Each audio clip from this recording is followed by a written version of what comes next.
Alright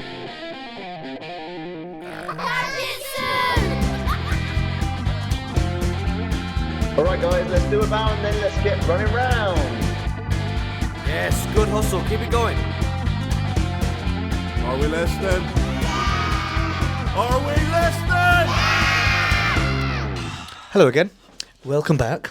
Episode 40 you just said. 4-0. 4-0, 10 live. away from 50. I don't want to Still well, wait there. Episode 40. Let's put some credence where it belongs. Let's just revel in that achievement. They say life begins after 40, so maybe the life of this podcast is going to... not good, guys. No, life. I think it was obviously quite an ironic, sarcastic comment whenever it came. I've forgotten about that. What, life begins after 40? Yeah.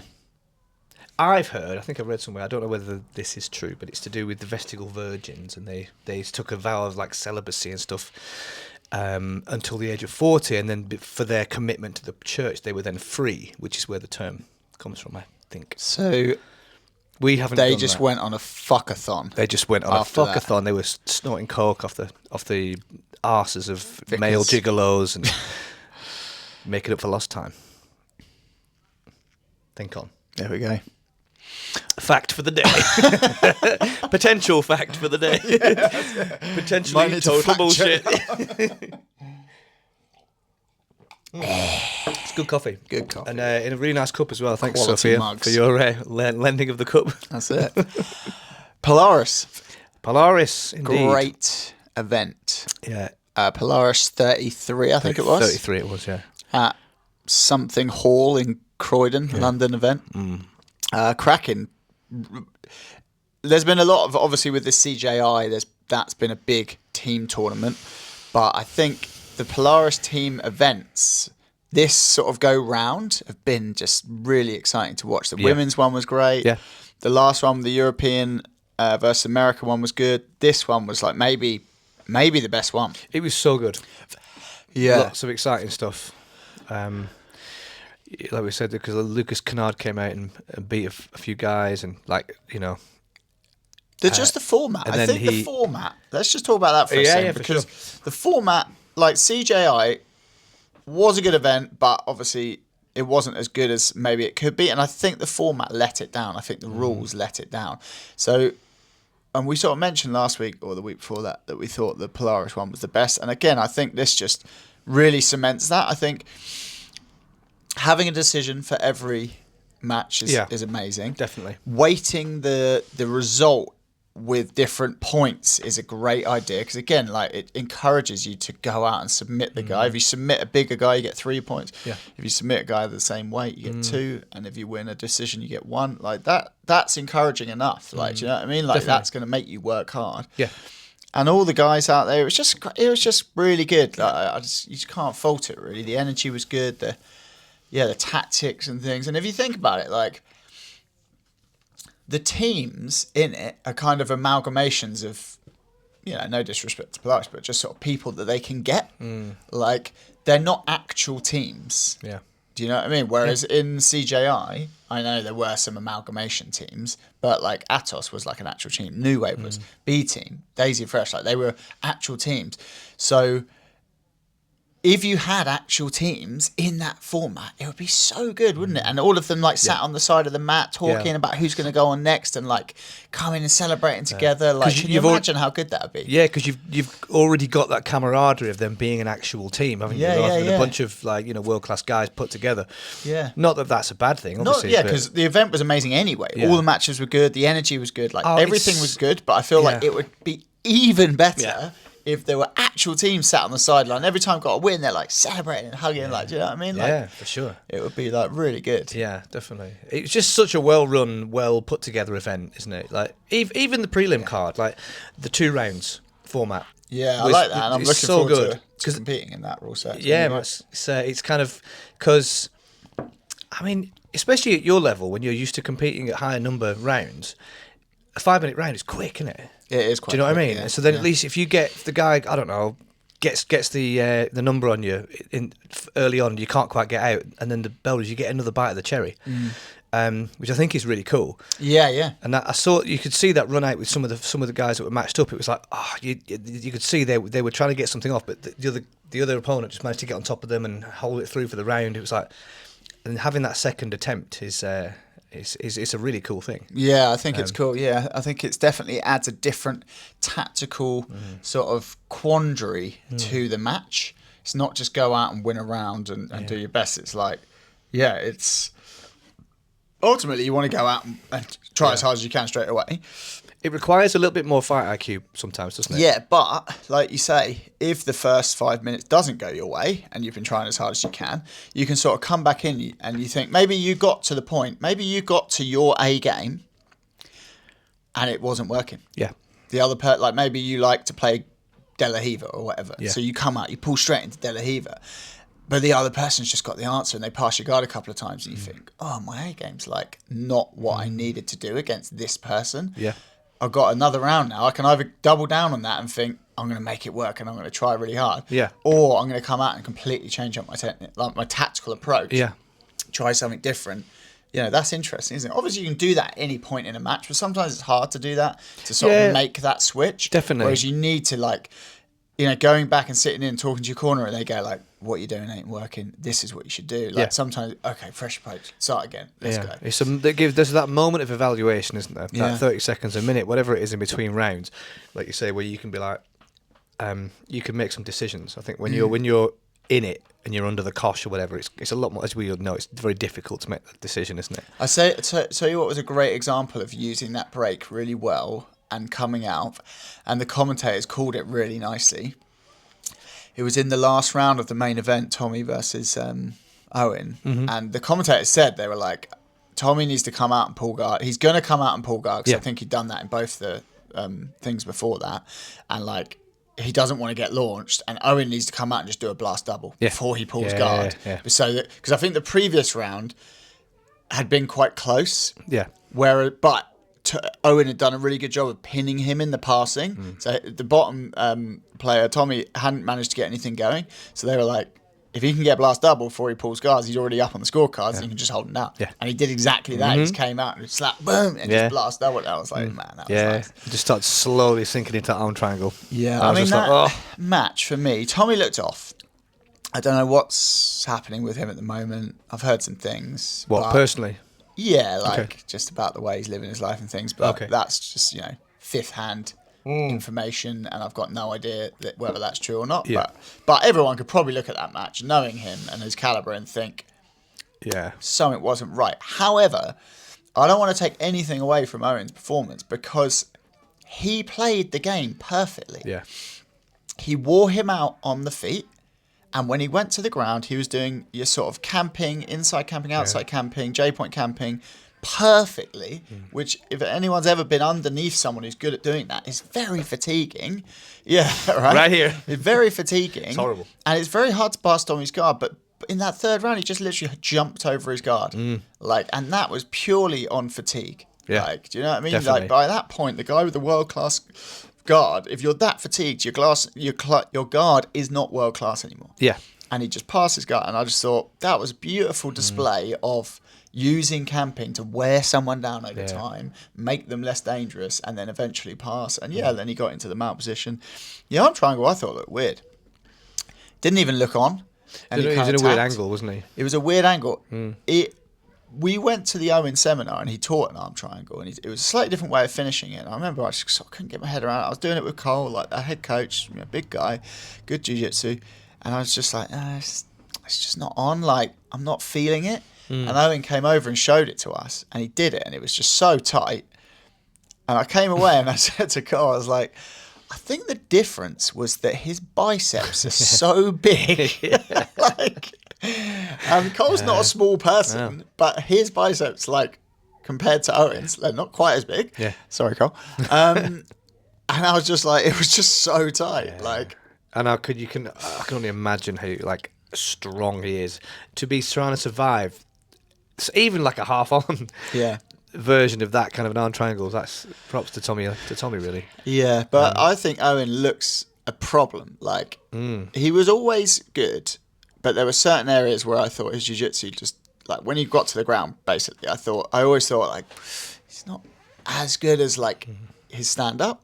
Like his stand up's so good. His stand-up, like, yeah, exactly. Yeah, but I thought when he got to the ground, I was like, oh, it's maybe not quite as good. Like, but then the last couple of times I've watched him, like he's gone away and he's obviously really developed his skill.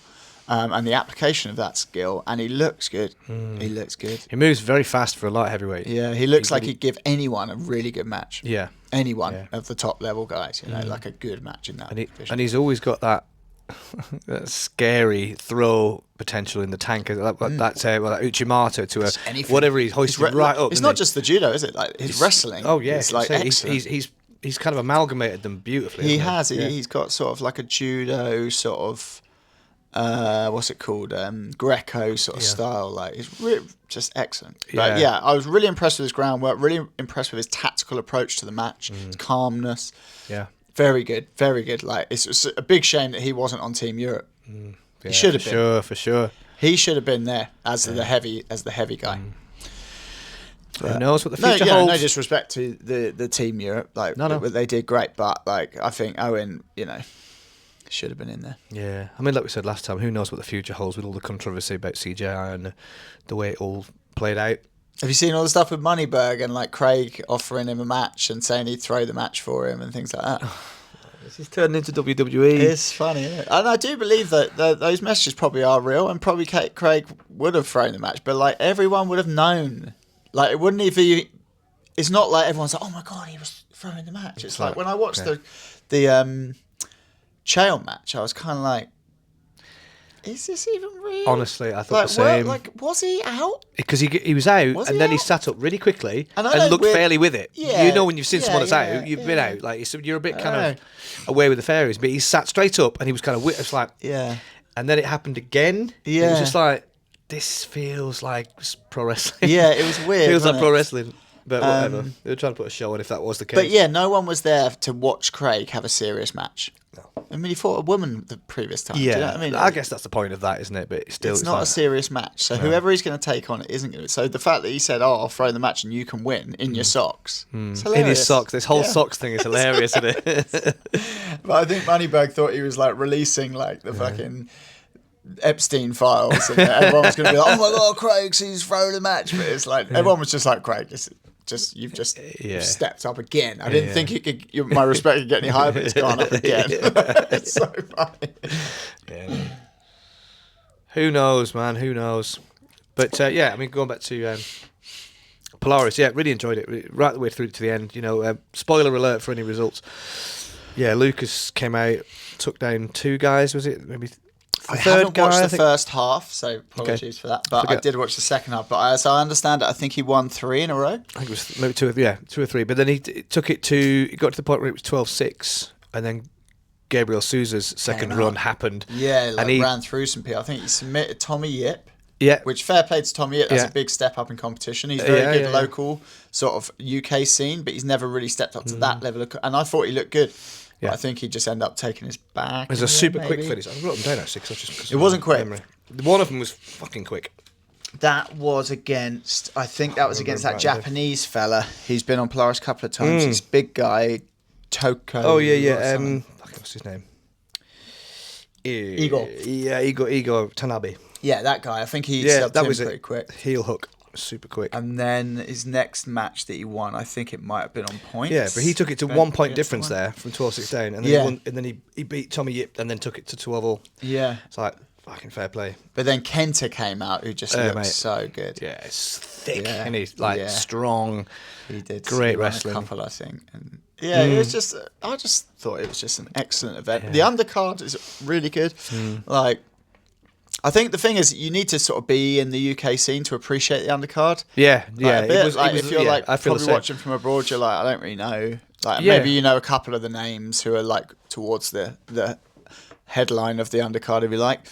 It's nice to see some of the guys that we know from like Endured. Jacob, that cartwheel pass, man. Yeah, fucking hell. Straight into an armbar, wasn't it, or something? I don't think he finished it, but like it was. It just looked sensational. Real showy stuff. It was amazing. Yeah, and the other guy he fought is a good guy, but he definitely dominated. And it's nice to see him win like that after the loss to the lad whose name escapes me with the Pato lock. Shane Carmody. Shane Carmody, that's it. Something like that. No, it's good to see him.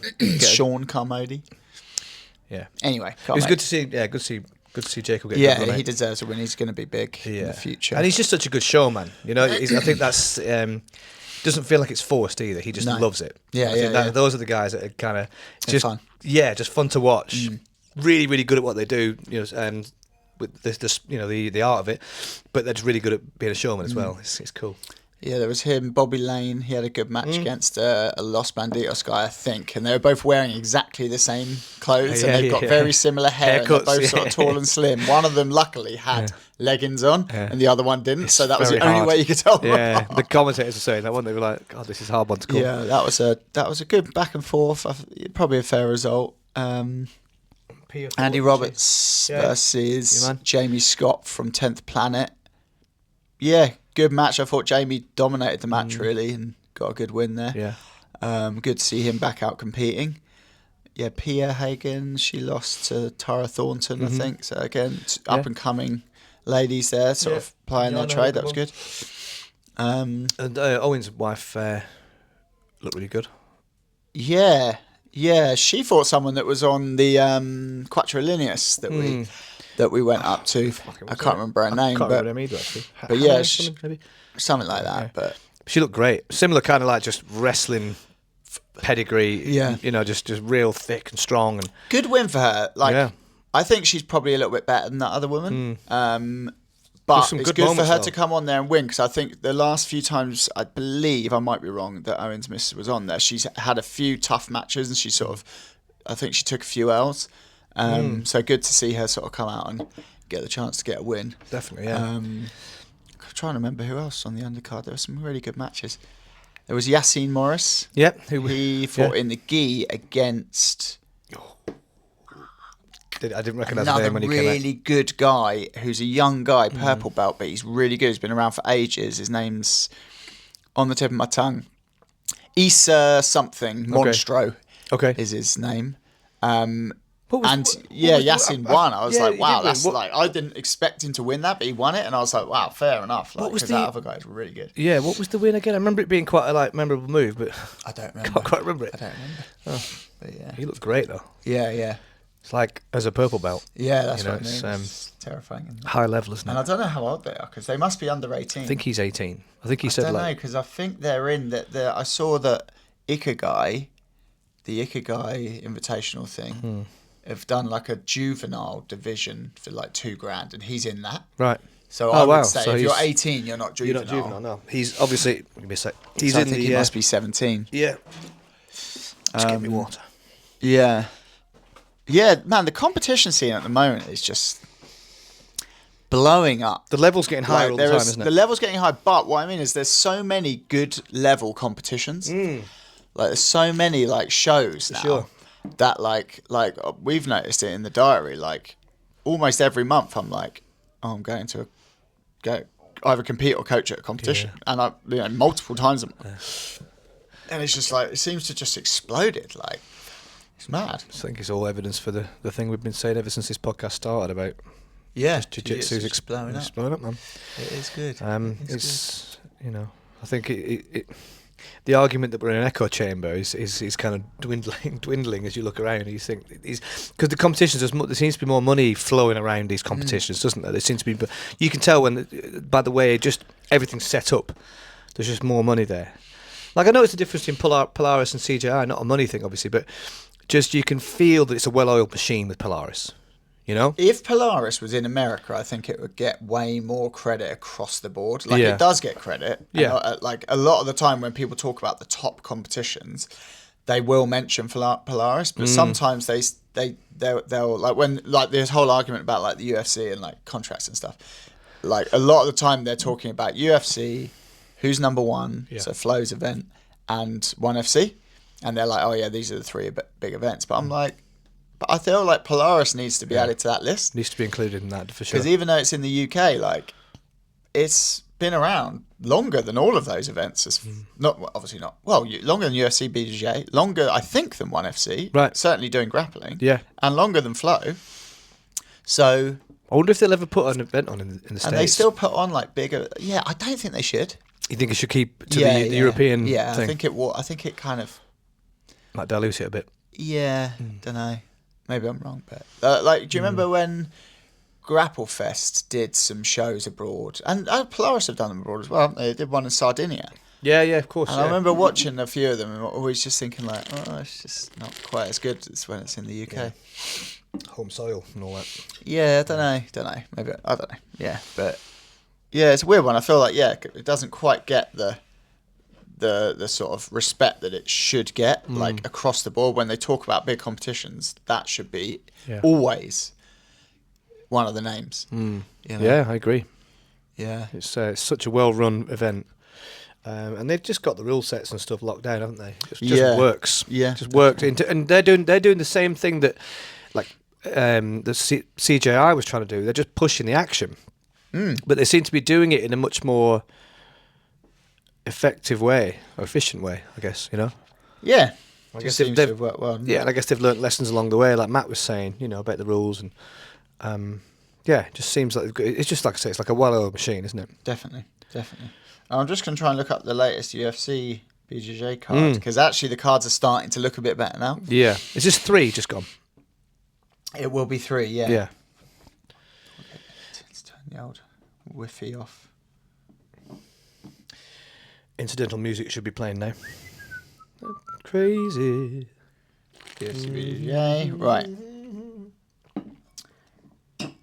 Mikey Musumeci versus Carrasco. Yeah, sorry, mate. No one knows who you are. Where's the thing? Yeah, here we go. Carlos Enrique versus Mateus Gabriel. Mateus Gabriel is a good name. Carlos Enrique, I think, is the champion. I think he's the belt holder, so he's making a name, but I don't think anyone really knew who he was initially. Kennedy Marcial, we know who that is. Samu Nagai, he's very good. He's very good, in fact. He was just on that team, Brazil. Yeah. So that's a good match. Cassia Mora, she's good.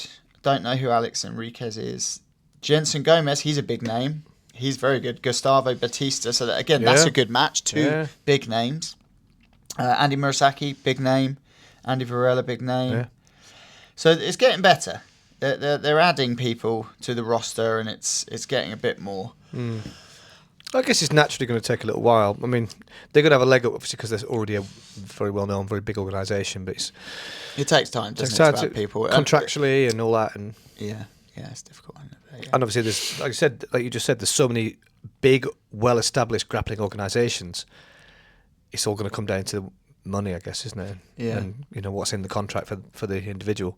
Yeah, and I think what they're doing, which is quite good, is they've just got 2 divisions. No, maybe it's 3 divisions. 3 divisions going at the same time, I think, maybe. Right. Well, they're certainly trying to build out the welterweight and the middleweight. It looks like they're featuring them quite a lot. Yeah. And I think that's a good idea, because the more you sort of pack it with the best guys, it's going to attract other good guys. Yeah. Because really, you just want to fight the best guys, don't you? Yeah. If there's only one good guy and I already beat him, fuck that. Yeah, totally. Whereas if there's like all the 10 guys that you want to match and they're there, you're like, oh, all right, let's do it. Yeah. So that's a good idea. Because your stock goes up, doesn't it? Yeah. It's as well as wanting to do it from a sportsman point of view, or sports person point of view, you also want your stock to go up, don't you? As your brand, growing your brand, as everyone seems to say these days.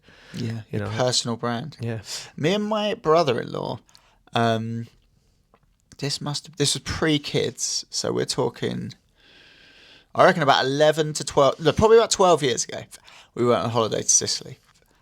Instagram was probably around at the time, but it was like filters that you put on nice photos at the time. I remember that, yeah. And we were sat in a restaurant and we were talking about how we were like, everyone's like, personal branding is going to become a thing. Like, and we were like, everyone's going to have their own like brand, and it's going to be like, they'll have like a logo, and they'll be on social media, and everyone will be like, and it just happened. It's the way it's unfolded. And we were just like, so like predicting the future. Yeah. It was such a weird like conversation to have, because we just really nailed it. Yeah. Completely nailed it. And like now that is just bullseye. Yeah. That is what it's all about. Yeah. And I think that's going to become more and more of a thing. Like you said this before, and it's a good way of thinking about it. It's like when websites became a thing in like late 90s, early noughties, and everyone was getting a website. and there's a movement, wasn't it? You had to feel the zeitgeist, and that is your online presence is seemingly the zeitgeist if you want to get by. Well, I was talking to my mum about this sort of secret project. Secret. And she was like, "Yeah, not a sex change. It's not a sex change. We need a website." And I said, "Yeah." Like I said, that's funny. I'm trying not to sound patronising, but I said that's a reflection on your age and stage. Like she was like, "That's so patronising." And I was like, no, like I don't know how else to say that other than like what I just said. But I'm trying not to be patronising. Yeah. But I was like, that reflects the way that your age group work the internet. Did you start the sentence by saying bless? Oh, rubbish. You're so sweet. You're nearly dead. Bless you. Nearly dead. But I Sorry, said, Mama Pike. I said, if I asked the same set of secret questions to a 15-year-old, they'd be like, you need a TikTok. Yeah. Or if I asked you'd be like, you need an Instagram or a YouTube. I was like, everyone, depending on what sort of what is it called? Genre? Generation you're from. You will use the different ways of interacting with the internet. Yeah. Like social media has loads of different types. Then we got into an argument about whether YouTube was social media, and I was just like, Mum, shut the fuck up. YouTube is social media. I love that. What are you talking about? Mom! Shut up, Mom! God. But she conceded to my point in the end and was like, oh, you're actually probably right. I was like, yes, I know. Anyway, I want to talk to you about the conversation that we had at the gym the other day. Okay, yeah. With one of the mums from the Jiu-Jitsu team who has a daughter in the team. And it brought up some interesting points. It was a really interesting conversation because we were kind of talking about, I guess the overall theme of it was encouraging, your kids to train and watching your kids train, and sometimes like dealing with your own feelings that are coming up when you're watching your kids train, and the general culture probably in the Western world, because she's from a Russian country. So how we manage things with our kids and how we encourage them and what we expect of them when doing exercise and clubs and things like that. And then she shared some of her experience from sort of growing up and the way it was with schools and things like that over there. And it was like, I just thought it was really interesting, wasn't it? Like, obviously, I don't know. I'll preface this with, we've only been doing the kids program for 3+ years. Yeah, 3.5, I guess. Yeah, not quite 4 years yet, probably. I can't remember when it actually started. I think it started end of the year. I'll have to ask Gareth. I always use Ben as my measure, so he's been doing it 4 years. Yeah, so we've been doing. When he first started, we were doing the adult just class, the family class for like probably on and off. He was flip flopping to start with. It was about 6 months. Yeah, so it's probably about. So we're probably about 3.5 years in coaching the kids. I don't know what the answer is in terms of how to keep your kids in it long enough that they get good at jiu-jitsu. And they don't need to be winning world titles. They just need to like be competent and like enjoy it and like try hard and just look like an adult doing jiu-jitsu. Yeah. What I mean by that is like most of the adults that come into class, and again, this is not always true, but it's like a sort of, most of the adults that come into class, you can see like they're really trying hard in their roles, and they're, but they understand the context of like they'll dial it down for someone, and they're just doing jiu-jitsu. Like if you watch an adult class, you look around, you think, no, they're all doing jiu-jitsu. If you watch a kids class, sometimes it looks a bit different, and like some of the kids don't want to roll, and some of them like they don't try very hard, and they're just sort of lying there staring at the ceiling while someone's like in their mount, and like you're like, this is mental. What's going on? And so, how long do you have to keep them training before they start really getting it? And I don't really know the answer to that. I think I'm formulating a bit of an answer, but like my kids are, like as a parent, I don't know the answer because Ruben's only 9 and the rest are younger. So I don't know yet. And none of them are the sort of kids where I'm like, wow, they're just so good at it. Like, some young kids who I think are the exception. Hang on for Casper. Yeah, I've got my fingers crossed for Casper. Hang on for that boy. He's going to come flying up from the rear, blow past all of them. But there's a few exceptions I would say who are like single digit numbers in age, and they're just getting it. And you're like, wow, they're amazing. But most of them just don't really get it. Like they do the odd thing that's good, but it's what they're doing a lot of the time is intuitive rather than like, oh yeah, I remember this move that I've been taught and I'm going to do that. Yeah. So I don't really know the answer, but I'd say we're quite sort of like softly, like, oh, you don't want to go tonight? Okay, I'm not going to like force you. Like, you know, we're sort of, I'm a bit back and forth on that. But what she was saying is sort of growing up in like one of the Russian sort of countries, if you like, pre-Russian, I don't know what you'd call it. Probably was part of the Soviet Union, but like isn't anymore. It was like there was no like. It was like you were just fucking doing shit. Yeah. Like PE every day. Yeah. There was physical education every day. When you left school, you were like into like a sports club that was sort of chosen for you based on your ability or whatever. Yeah. And like you worked hard and like you trained hard, and that was just most days. And culturally, there's a higher work ethic, isn't there? And I wonder whether that comes... she was saying she lived in the country, and it was like you got home and her granddad and mum or whatever were like working the land and things like that. And she was sort of saying, you know, it's difficult being over here because like life sort of over here certainly like isn't really like that.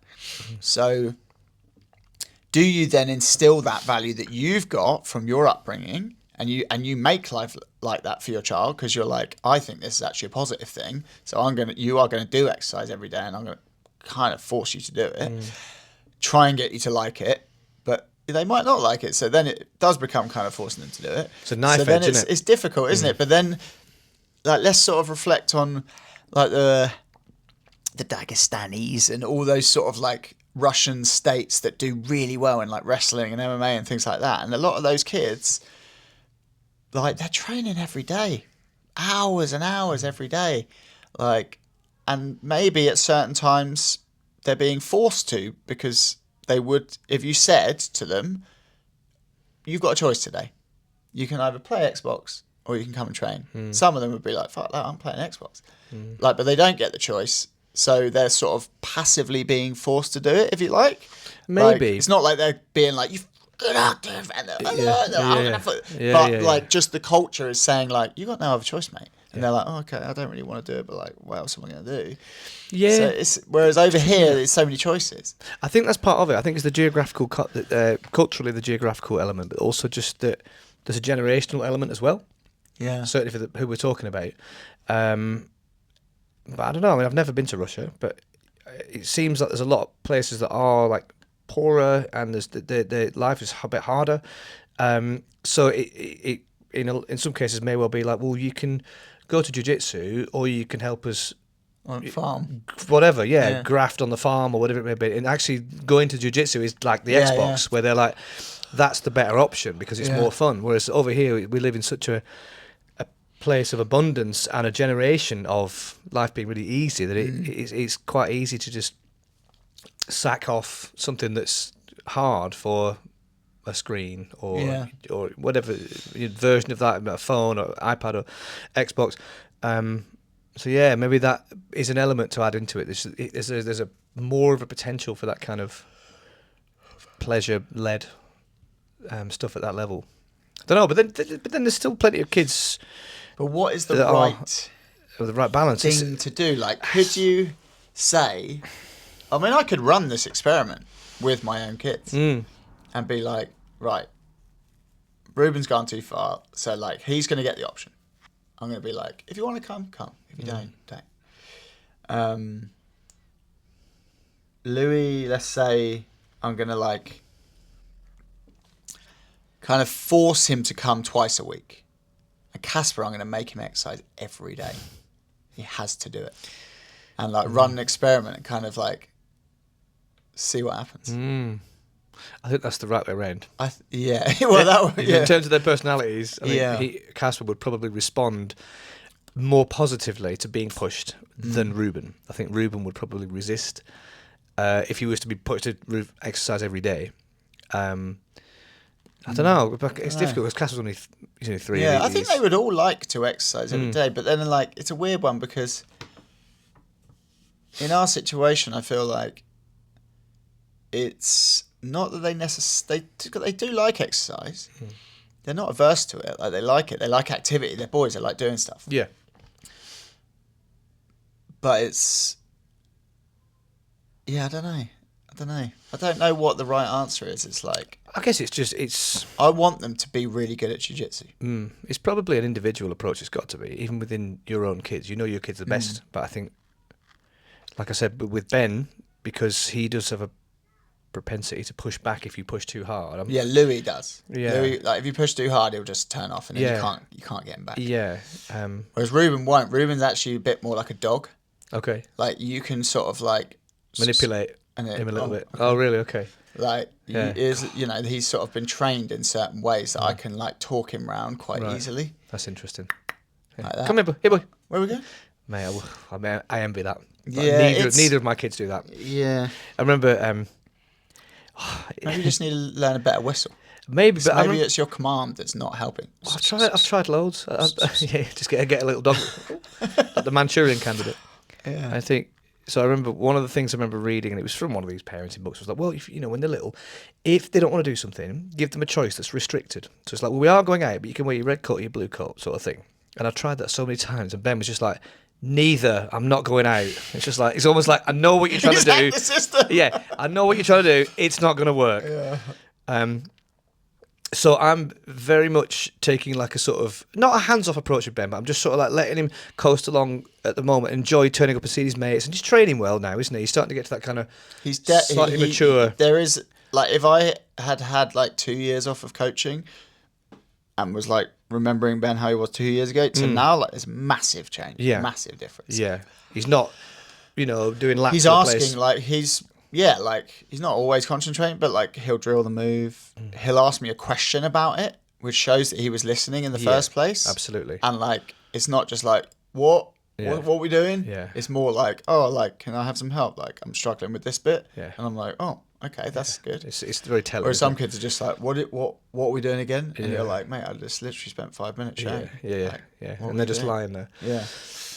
It's interesting, isn't it? But and I was just letting him come to it on his own a little bit. And he may do, he may not. But I think I've But kind that's like the polar opposite to Yeah. the sort of like Soviet / Chinese / maybe even like certain circles like American or whatever. Yeah. Like more of like a harsh, like, there's no choice. It's mandatory. Yeah, you have to do it. Yeah, I don't care if you don't enjoy it because it's good for you, and there's loads of ways that this is gonna benefit you later in life. Yeah. Like, it's a tricky one, isn't it? It is. Because one side of me goes like, I can see the benefit of that. Yeah. I just worry that with that, they're going to get to an age, 16, 17, where they're old enough, they can, make their own choices, they've got their own life they're going about, and they've just been under the sort of the cosh of doing this, and they got to an age where they're just like, fuck this, It's difficult, isn't it? And Because- again, it must be an individual thing. Either that or they commit to it, like, oh God, I'm getting good at this now. Yeah. Well, know, that's what you hope. The Isn't it? changeover of If that. you do the force them, because at some point they can stop. When they get old enough, they're just going to be like, you literally can't force me to do this. Yeah. So then it's like, you wanna- by have that they fallen in love with it and seen the benefit, and they're like, oh shit, I'm actually good at this. Yeah, you want to hope that they've got that they then carry that through themselves and be like, well, no, I've gone this far. By the time Ben gets to 17, he's been doing it 10 years. So you'd hope that he's going to get to the stage where, oh, I'm really good at this now. I've won a few competitions, and then he self motivates, because you hope that with any of your kids, don't you? With any of your boys.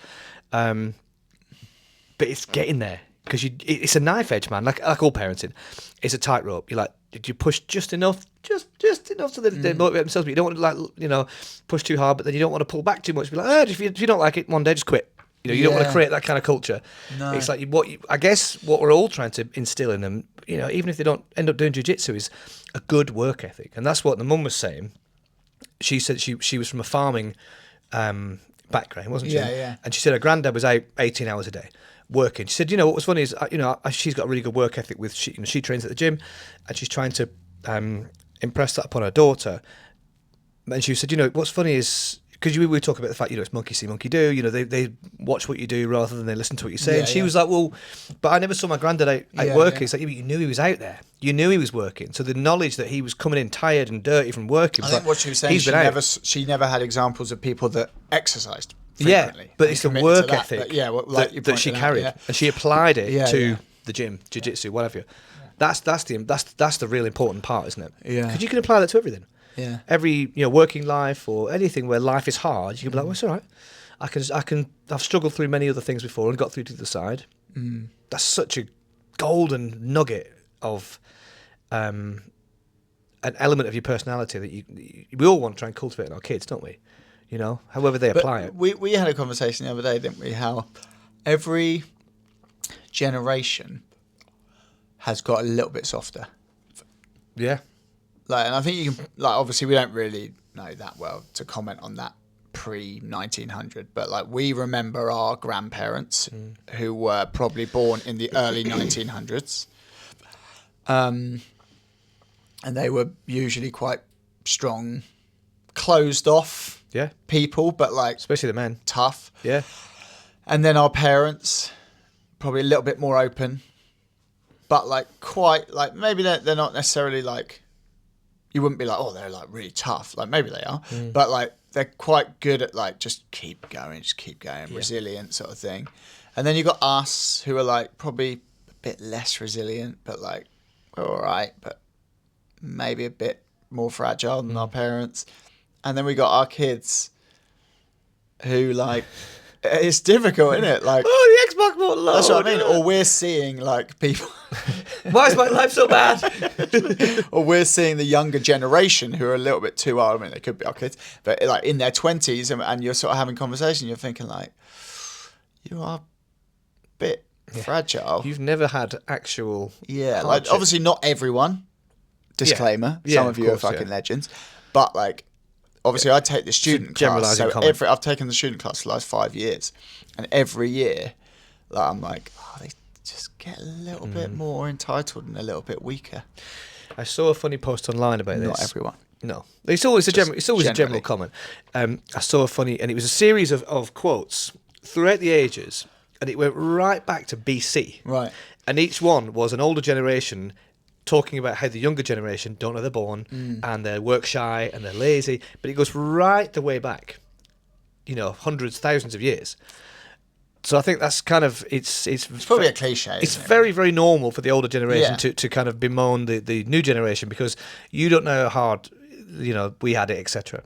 Especially with our grandparents. I mean, they are completely valid in saying that. We were saying, we sort of talking about this the other day, and we were saying, our grandparents lived through the world wars, came out the other side, and that was, one of the hardest things that, in our living memory, not that we were alive then, but in our sort of recent memory, if you like, that anyone's ever been through. And then our parents were sort of born, and they, relatively had it really easy. Well, and then the 60s and the 70s happened, and flower power, and I mean, they've all bought I feel like that was the peak of humanity. Possibly. Their generation, the boomer generation, had the peak of humanity. They had it good because they bought a house for $5,000 that's now worth $1 million. Some of the best music and movies and all art these things that they've just lived through, and now everything's sort of going down a little bit. Just in terms of quality of life, I think you could probably make the argument that things are sort of worse now than they were in the 70s, 80s, and 90s, which I think were probably the peak of humanity. Don't know. Put what you think in the comments. I mean, I'd love to debate that with someone. Yeah. Not that I think I would win, but I'd love to hear other people's viewpoints on that. The opposite argument would be interesting. I mean, the optimist in me is well, maybe it's just waves. We're due another little spike up. 50-year waves goes up and down, but for our kids, I hope that anyway. I hope that. I hope that an AI could bring that about. But I just wonder, from a parenting perspective, just to bring it back to what we were talking about, from a parenting perspective, if every generation gets a little bit weaker, how do you buck that trend? And how do you make a strong, resilient child? The psychotherapist, psychologist would say, you have to do the current zeitgeist in or the current approach in parenting, which is soft parenting, talking about your feelings, making them emotionally resilient and this kind of validate thing. them, sort of thing. But is that right? Because if we say that every generation was tougher than the last, and let's just look at our grandparents' generation. No, our grandparents didn't get any of their fucking feelings validated. No. They weren't talking about their feelings and like being like, I can't No. go into work today because I'm a bit depressed because like this thing happened, and they're like, oh, okay, look, have a week off. Like, you know, like there was none of that. It was fucking graft. Like, and you had to like shut up and put up. I don't know what is right. I'm not saying that is necessarily right, but I don't know whether the current approach of like sort of softly, gently is the right approach. I don't know. It's a hard one, isn't it? I think what you have to add into that is you're a product of your time. As a parent, as a child, you know, and that is the zeitgeist right now. Is let's validate them, get down to their level.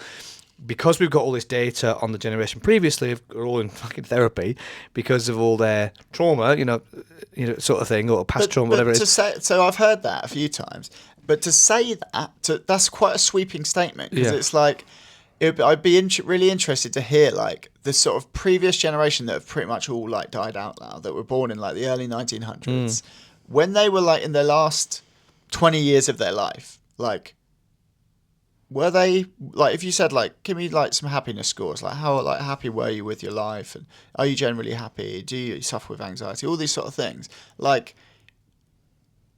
were they all fucked because they kept it all in? Yeah. Were they? Do you know what I mean? I do, like, yeah. It's a funny one. I'd love to know that data. I don't know how you'd measure it though. I don't think they were. No. I don't think they were. Maybe the thing is, I don't know, the whole, you mean so like pushing it down, you know, the belief that like, I'm not saying if you deny your feelings and push it down, I reckon it causes lots of physical things. Yeah, and like if we're like, oh, well, we're doing things right because everyone's like validating their emotions and talking about how they feel, and like the previous generations who did, they were all fucked. It's like, were they? I don't know. Not that you'd ever be able to do this, but I wonder if you took old person A, born in 1920, and old person B, who was born in 2015, by the time they're both 85. Yeah, say, like every year of their life takes some happiness scores. Yeah, I wonder how, obviously it's a very, so very many hypothetical. variables, but like, so many yeah. variables, but it's very hypothetical, could never happen, but it would be mad to put those two together and see. And obviously, even within that, with two people, that's individual. It would have to be taken as like a Yeah, you'd score have to do across. like 10,000 people in both generations. Yeah, we need to build a time machine. That's We basically do, what it is. to start doing that research. But I'm not sure whether I agree with the fact that like all those people were fucked, because I'm like, I don't think that is necessarily true. I wonder whether trauma has a big part to play, because obviously that generation lived through a 6-year world war, which is like the most trauma in living memory. And you know, one of the beliefs is that our kids' generation, particularly, and us to a large degree, we've lived in a very abundant, very easy time. So we've had more space, bandwidth in our lives to think, well, actually, am I happy? Oh, That's what I mean, where's my life going? Back then, it was like, where's my next meal coming from? Oh, is next door still going to be there when I wake up? You know, are we going to live through this? I think like, that is a really underappreciated factor. I think I said this previously when we were talking about something like, we're too intelligent. Yeah. We've got too much time on our hands. To contemplate. We're too intelligent. Yeah. Like, do you know what I mean? Like, look at a dog. Like, dogs are fairly intelligent, but like, they're a bit more like basic, aren't they? Like, you give me a stroke on my head, you throw a ball for me, like, you feed me, I'm probably going to be happy. Totally. Like, A dog's got to be they're pretty. just not as intelligent. Like, they're not thinking like, but like, you see the way why don't they look to me then? What are they thinking? Where's like, my life going? Yeah, and what's even the point of chasing I'm this 7 ball? now. Like, yeah. Like, fucking hell, I should be in a better position than That's this. it. All I can do is fetch this stick and like. Is this it? Is this my lot? Yeah, that's what I mean. So it's like, there's that term blissful ignorance, isn't it? I feel like if you're a little bit stupid, like people, that would be an interesting bit of research, which it may have already been done, like IQ scores and happiness scores. Yeah, if there's what's the kind of graph? The axis. Like an inverse correlation. Yeah. The thicker you are, the happier you are. Yeah. I don't even think it's just intelligence. Like, I think it's simple life. I think life was simple back then. Even life's so complex now, and your access to information, which on paper is a good thing, is also a bad thing. Because you in the morning you're fucking overloaded with new information about the world. Oh fuck, that's happening now in the world. Or the amount of, things that your algorithm brings up. Like, do you realise you're doing this wrong in your parenting? And you're like, oh great, I've only just woken up and I'm. Were we talking about it where it was? I saw this thing and it was saying like you're more likely to win like the Euro Millions like 3 times than your child is to get like sexually assaulted by a paedophile. Yeah. Like, and I don't know if that's true. Russell Kane said it on the podcast, that was Russell didn't Kane. it? I don't know if that is true, but I think there's probably some logic to it. Yeah. And I think he's basically saying all the things that we worry about happening are very unlikely to happen. Yeah.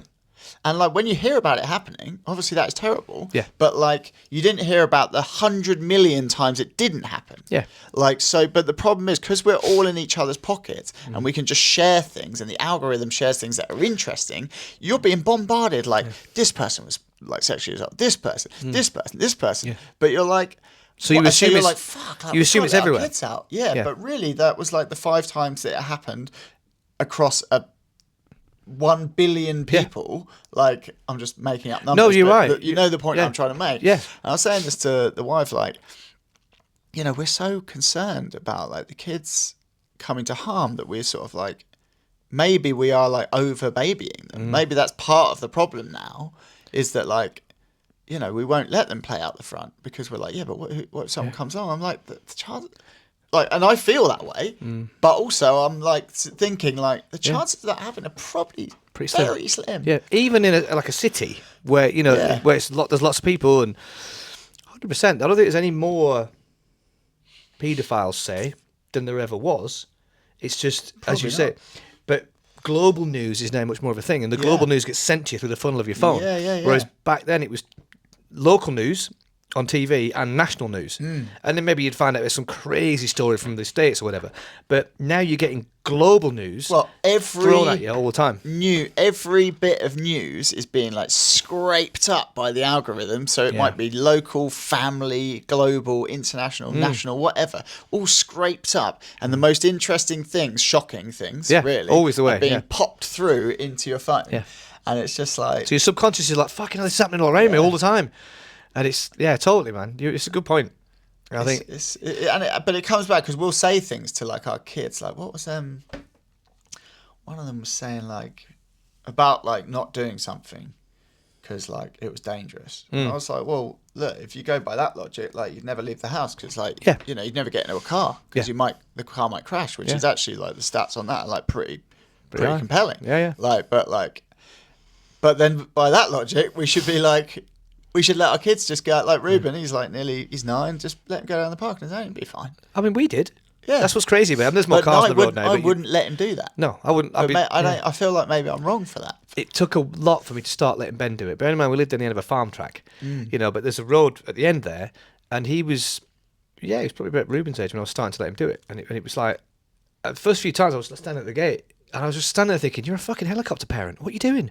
But it was like, but what if, because we're bombarded by all this information, I think this is a product of our time, is the anxiety that this overloading of information, and as you say, it's always the dark stuff that pops through. It's always the stuff that gets the clicks. Oh, what's that paedophiles, right? Oh my God. And then you realise it's a paedophile in San Francisco, which is, it doesn't devalue it, but it's like, those numbers aren't on my doorstep. They're not, And you didn't get into your inbox that like 5 million kids walked to school and back and nothing happened. Yeah. In San Francisco, for example. Yeah, totally. It's like whenever something awful happens in the news, which, again, not devaluing any murder, rape, whatever that awful thing may be, it's like, I wonder how many really good things happened today. Yeah. Where's the report on that? Yeah, where's the stat? And that's the human condition, because what gets the clicks is all the dark stuff. Yeah. And again, it's that whole thing of when social media was first became a thing. According to that Social Dilemma documentary that I watched, a lot of people that first made Facebook and YouTube and Instagram, it was just a case of like, it's like Friends Reunited, but it was like a better version of that where people can reconnect. You could poke each other and write on each other's walls, and what fucked it was humans and the need for likes and the dopamine, it actually in essence wasn't a bad thing. It's humans that screwed it up. And you could say that that's the same with your news feed and your scrolling and what the algorithm spots that you pause on and you press on. I don't know what the solution is, but it's... So I think... So we should force our kids to do jiu-jitsu. Yeah. And in when they moan about it, we go like, la la la la la la la la la, don't give a fuck, shut up, you're doing it. You'll never amount to anything unless you do jiu-jitsu. Yeah, and when and as soon as they start like trying to count like with some sort of argument, you're like, stop thinking about it, mate. Yeah. Yeah. Your problem is you're too intelligent. Yeah, Shut up and just do yeah. it. I'm Turn bigger. your brain off. I'm more intelligent. Yeah. Do as I say. Do you want to eat tonight? Yeah, nice. Yeah. Now we've really hit the answer. Yeah. I buy the food, so I hold all the keys. So you can There's go to literally a jiu-jitsu. lock on the fridge. Yeah. If you want that unlocked, Yeah. Come on. 6 days a week, Yeah. twice a day I want to see. training. I want to see 5 taps today. Yeah. Whoosh. It's hard, isn't it, man? Like, Yeah. But maybe it isn't hard. Maybe we're overthinking it. I think we are very good at overthinking stuff in life, our generation particularly. Because, I mean, my sister made a good point about this. Like, I've said this to you before. So when our parents were our age, there was still quite an essence of, like, you know, the parents, you know, you do as you're told sort of thing. And it's what the parents want to do sort of thing. Now it's very much, there's, as you said, there's a lot of culture of like, let's get down to their level and validate their feelings and make sure we don't like scar them. And, so it's all about them. So when we were kids, it was all about the parents, and now we're at parents, it's all about the kids. It's like it's kind of never been about us as Gen Xers. It's kind of because I'm actually a millennial. So sorry, old man here. I'll count you as a Gen Xer, mainly because of your life. He's a very old millennial. Let's put it that way. What are you? 83. Yeah. That's kind of a. I think that's probably like a crossover. No, it's not. Yeah. What's the year? 79 was the... 79 to like 82, 83. That's what I'd read. No. That's the end of it, sort of thing. The end of it, I think, was if you were born after the 80s. If you're an 80s baby, you're a millennial. Pre-80s was Gen X. Well, I'm definitely the crossover then, because I was 79. Yeah, that's right. So I'm like a young Gen X. Yeah. I'm an Xennial. Xennial. Yeah, so I can see both sides of it. So Xennial. I'm pretty special. Pretty special. But yeah, I mean, all that stuff's bollocks, isn't it? But it's just like if you're born in that kind of era, it's you can sort of see both sides of it. Do you know what I mean? Who knows what the answer is? I don't think any of us will ever. We all. I mean, this is the thing. You've got to try to accept the fact that you've got to damage your kids unwittingly somehow. Yeah, because we're all trying to be good parents, aren't we? And we're dealing with a different generation. We're raising a different generation of children, so that has to be taken into account. And you're fighting against the world you're living in if you're trying to do things differently. Yeah. So that has to be taken into account. That being said, I've spoken to like 3 or 4 parents and kids who are like either the parents of children who are like into their late teens and doing really well in jiu-jitsu, or children who are, well, not children, you know, people in their late teens who are doing really well in jiu-jitsu. And all of them started off a bit like, yeah, I'm just kind of doing it, and sometimes I don't go and sometimes I do, and not really taking it that seriously. And then around that like mid-teen stage, they all like flipped the switch and got really into it and got really good. So I think my current feeling is if you can just keep your kids coming like until they're like in their mid-teens, whether it's just for the social or whatever, like they're at that point they're either going to be like, oh, I'm actually like getting good at this, like I'm gonna start taking it a bit seriously, or they might just go like, I don't really like this, Dad, can we do something else? And you go like, okay, that's fine. Yeah, that's it. That's the way to play it, because I think 15ish, obviously it's different for every kid. They're all everyone blossoms at a different point, don't they? But I think let's say 15 is I think the between general. like 13 and 15. Yeah, let's say that. That's roughly the sort of era of your life where you realise that some of your values or your opinions are different to your parents, or you're getting your own opinions about stuff.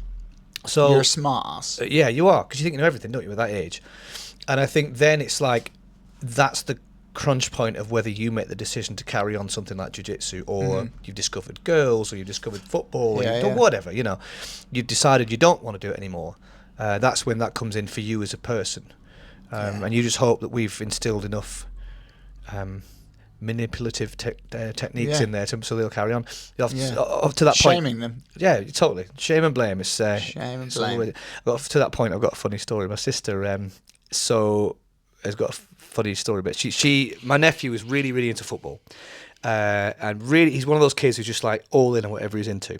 He's really into football, and it was really kind of starting to affect his personality because he was holding a lot of his self-value a bit. Again, I'll tell you about this, about how good he was at football. And then she started at night on his phone deliberately following mountain biking videos, so that it started popping up more and more on his Instagram feed, and now he's really into mountain biking. Amazing. So I love that. I was like, wow. It's like catfishing him. I love totally. That. But he is that kind of kid, like Ruben, where you can kind of always been able to like sort of slightly manipulate him. Just that wouldn't work on Ben or maybe Louis. No. He'd just be like, why is there loads of this on my phone? Yeah, it's bullshit. Yeah. Can you take it off? I don't like it, sort of thing. What I like to try, and any parents listening can take this to the bank because this is gold information, is when like Ruben or Louis will be like trying to like beat me up or whatever, and I'll just sort of fend them off with tickles and things like that. And then they're like, when I'm bigger, when I'm your size, I'm going to get you. And I'll be like, no, you're not. Because you don't concentrate on jiu-jitsu. Yeah. You're going to be an adult who's got no skills, and I'm still going to beat you up, and I'm going to be a granddad. Yeah. I'm going to be in a wheelchair, and I'm going to be taking you down, double-legging you, strangling you with my coral belt. Yeah, and you're going to be a full-grown adult. Because if you don't concentrate on jiu-jitsu, you're always going to be weak. Yeah. Do you find that? I think shaming your children into trying hard at jiu-jitsu is probably the best approach. Yeah, and especially because you've got 3 boys, you're going to be able to cultivate that kind of competition, a healthy competition. Like, oh, Louis getting better than you at that. Well, I try not to do that actually because it doesn't work. It doesn't go well. Right. Like, I try to get them really to focus on just try and be better than you last week rather than comparing yourself to your brother. 2 things that came up there. So one is, I'll come back to that point, but one is Louis always has a tendency to beat Casper up. And I just said to him, I looked him in the eyes and I went, you need to stop doing that. Because one day Casper is going to be bigger and stronger than you. He is more physically capable than you are genetically, and he is going to beat the shit out of you. I love that. Genetically, he's won the lottery. Look, I've seen you guys since day one. He's the specimen. He is the specimen. Like, you guys have got other things that you're really good at that he's not good at. Yeah. Like, you're very artistic, like you're very good at music and things like that. So far, he's not showing that like you did. If we're looking at like markers, like you could like write your name at 3. Casper can't do that. Yeah. But Casper can do a load of physical shit that you can't even do now. Yeah. And they're all going to be the same size one day. That's what I mean. So I'm like, if you you keep going like that, one day Casper's going to turn around, he's going to beat the shit out of you. So you need to remember that. Yeah, yeah. And he was just like, what? Shut up, Dad. Yeah, yeah. I'm like, so true. Right. I remember that. It's so true, though. Yeah. I remember that with my brother. It was 6 years between us, and he's bigger and stronger than me now. I mean, he doesn't do jiu-jitsu, but he does. He does Thai boxing, so he can tool me up when we're striking. Yeah, yeah. But when we were kids, oh yeah, I mean, as soon as we're doing that, it's a joke how easy it is. But when he was younger, it was just so.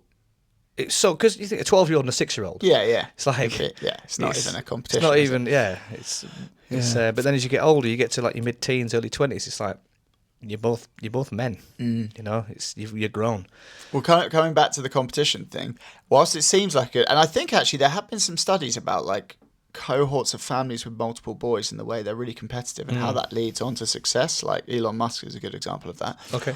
Anyway, the reason I don't do it is because Casper's just better than the other 2 and they can't deal with it. So they've all started skateboarding recently.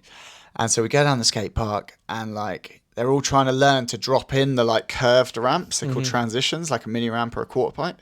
And it's difficult. It's not easy and it's like scary. And you're going to slam and you're going to smash your head and commit to it. Sort of thing. You've got to commit to it. Yeah. Otherwise you either fall over or you just don't do it. Yes. Anyway, Louis did it first, but then Casper now can do it. But Ruben still can't do it. Really? And last time we were there, like Ruben and Louis and Casper were doing it, and they were going up and they were doing a little move on the cope, and then they were coming back down. They were just like, and Ruben just couldn't do it. It's got a sting as the oldest brother. And he just couldn't deal with it, and he just he ended up strong, and he went home with Granny, and then he just couldn't cope. He just had a full blown meltdown because he just couldn't cope. Because he was like, I'm watching my brothers who are 6 and 3 years younger than me, and they're better than me at skateboarding. Yeah, it's got a sting. I can't cope with that. Yeah. So I really had to instill in them when we go to skateboarding, like we'll always like be like, oh, let's try and do these different tricks. But I'm like, Ruben, like, what tricks do you want to try and learn today? Like, okay, well, let's give them like a couple of goals, like 1 or 2 tricks. Let's try and do that today, but always different because otherwise it's like if I'm like everyone, let's try and do this, invariably Ruben's probably not going to be able to do it, and the other 2 are. Yeah, that same measuring stick, Do you find us also that you, this is what I do with mine, is try and find, oh, well, yeah, but look at this, you're really good at this. Let's big you up for that.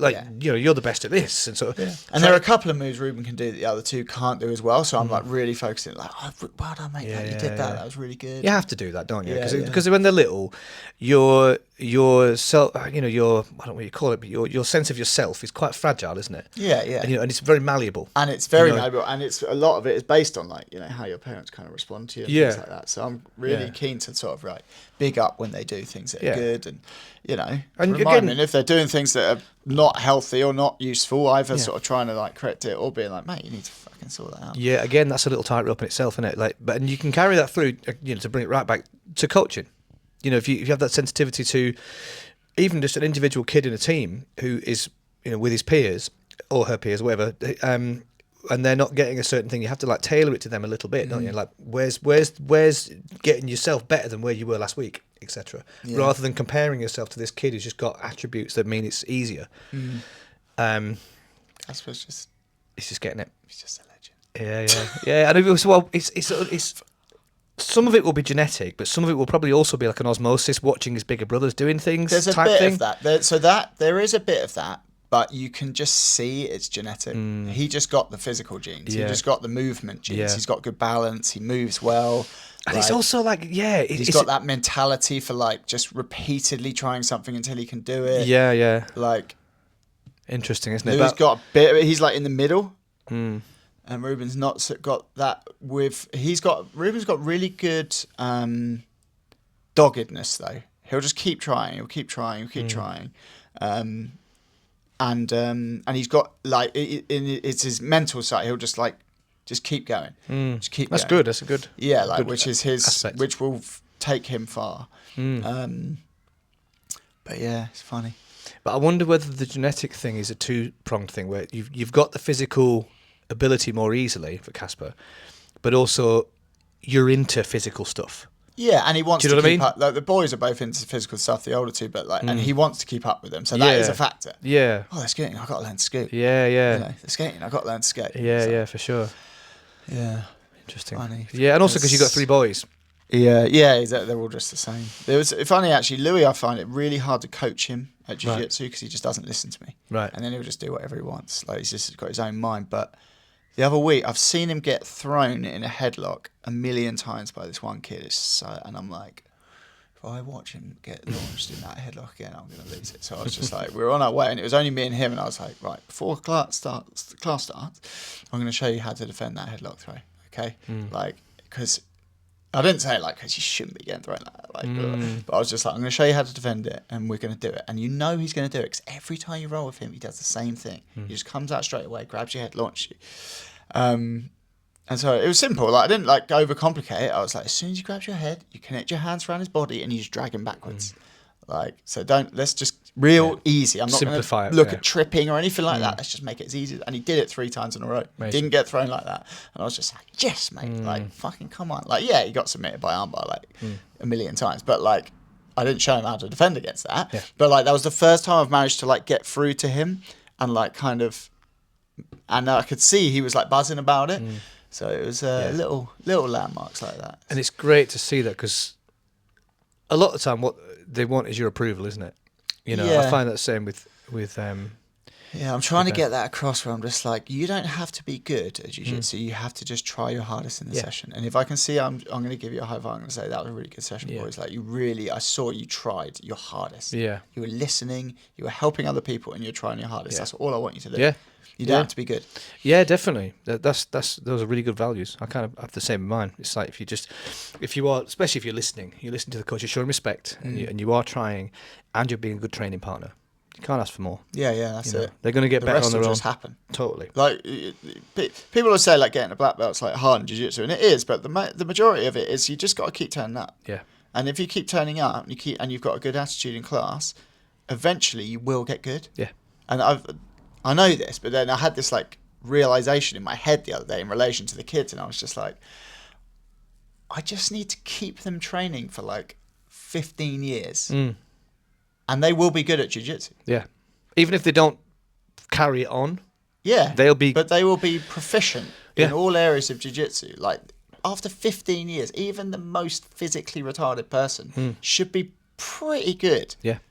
Relative to a white belt or an untrained person or a blue belt or whatever. Yeah. Or relative you should to them. Be good enough to be a black belt. Yeah. I think. So it's I just just keep them in the game for 15 years. Yeah, because as I say, you just even if it just gives you so much, doesn't it? It really does, man. It really does. It teaches you so much about life. It sounds such cliche things, but it does. It teaches you, like, you know, one of the big ones is like if you're in a very tricky position, and just don't panic. Just breathe, work the problem, find the way out, and foot sweep them. And yeah, exactly. Oil check is always an available option. Highlight reel. Yeah, exactly. Just go full fucking spaz. Don't worry about injuring them or yourself, or headbutting them, knocking their teeth. Just go fucking full spaz, and then you get out. Then they call it a win. Yeah. There was a guy during the week that did that to me. Obviously, I don't know his name, but he just a classic white belt thing. And it was like, we went to sort of.